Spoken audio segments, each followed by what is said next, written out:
war in Russia enters its third year, with Soviet armies pounding the Nazis from the Black Sea to the Baltic.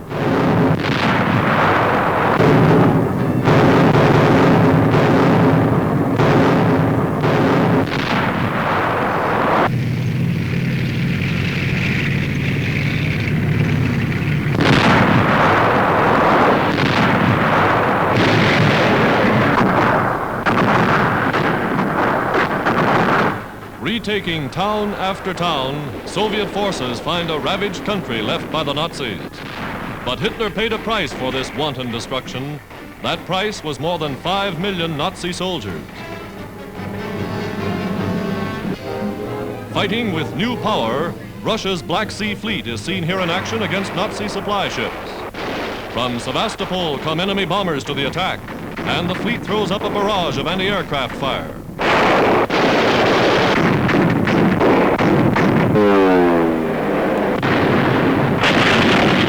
In the engagement, a ship is set ablaze. Dramatic action films of Soviet sailors fighting the flames and saving their ship.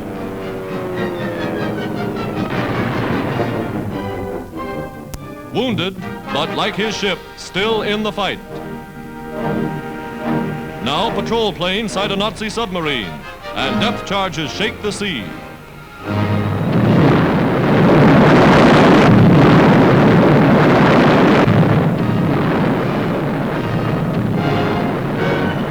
One more enemy raider that will never raid again.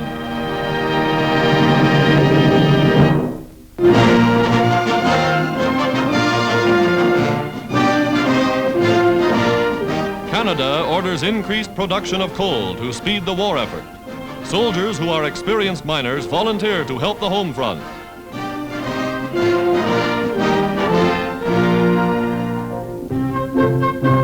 Coal furloughs, special leaves of absence, are granted for 3 months to permit the men to do the work they know best. Typical of these soldier miners is Private McDonald. Changing from Army khaki to the blue overalls of the mines, Private McDonald is one of but many volunteers returning to serve where he is most needed.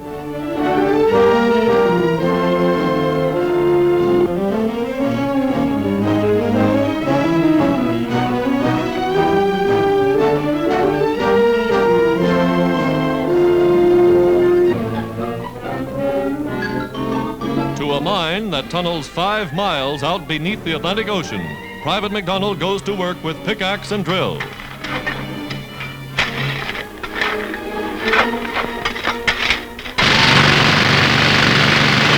Here, miners work in the world's largest undersea mines. Imagine mining coal under the ocean 5 miles from shore.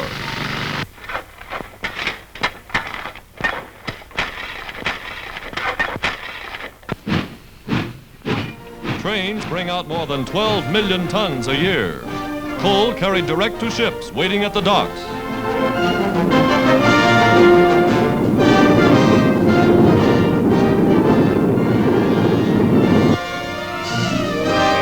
Coal to make coke for the blast furnaces that smelt iron ore.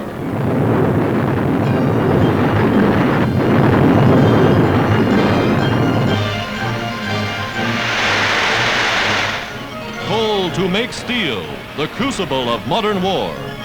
Canada, 4th largest producer of war products for the United Nations, is doing a magnificent job.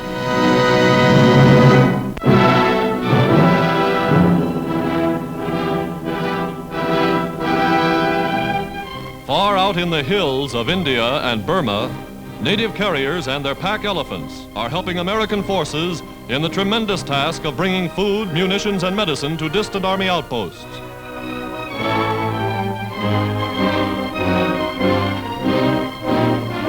To reach the more inaccessible garrisons, faster methods of transport are used. Packing supplies in canvas bundles, they're loaded aboard huge cargo planes to be delivered by parachute.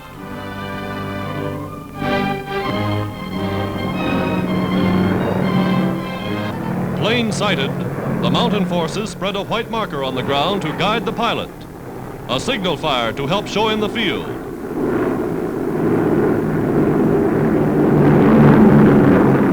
And here come the bundles, floating down by parachute. Traveling overland, the trip would take days. Now they reach men with supplies in a matter of hours. Another spectacular wartime achievement for air transport.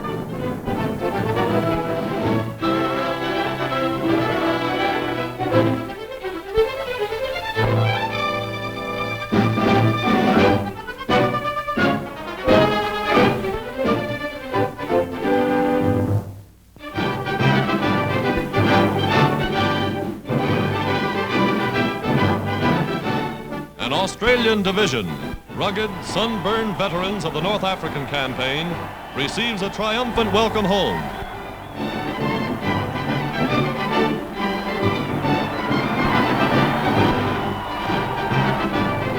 After months of fierce desert warfare, they've been replaced by fresh troops from Britain and the United States.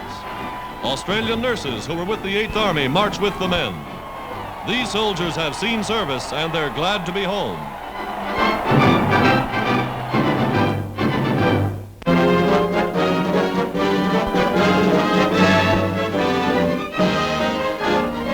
America brings relief in the wake of war. Refugees from Europe are first to be aided by the new United States Office of Foreign Relief and Rehabilitation, now established in North Africa. Although in fairly good physical condition, most of the men are in tatters, their feet in rags, in makeshift sandals, or wearing nothing at all.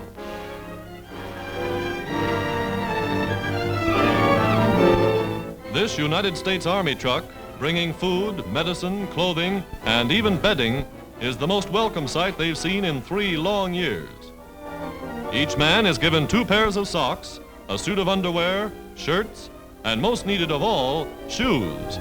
The Germans and Italians having long since stripped North Africa of leather, shoes have been unknown.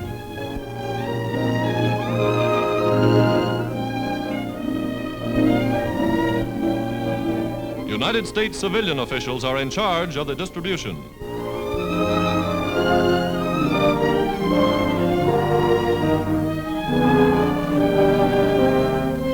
First scenes of human reconstruction that must follow in the wake of war.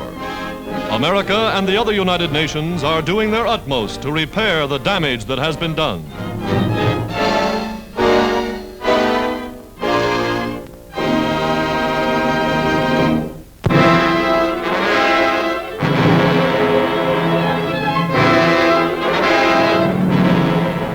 Giant Liberators of the United States Army Air Force bound for Lae, an important Japanese naval and air base on the island of New Guinea in the South Pacific.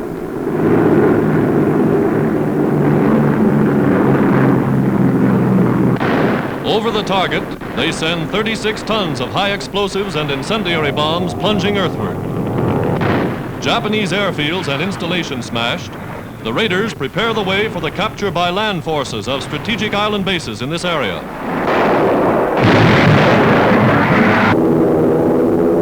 Now, flying high across picturesque northern New Zealand, Dominion airmen in American-built fighter planes patrol the skyways on the lookout for Japs.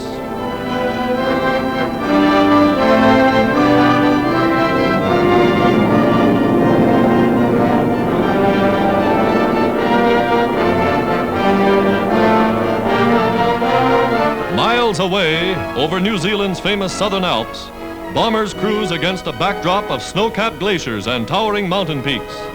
Allied air power constantly increasing in the South Pacific.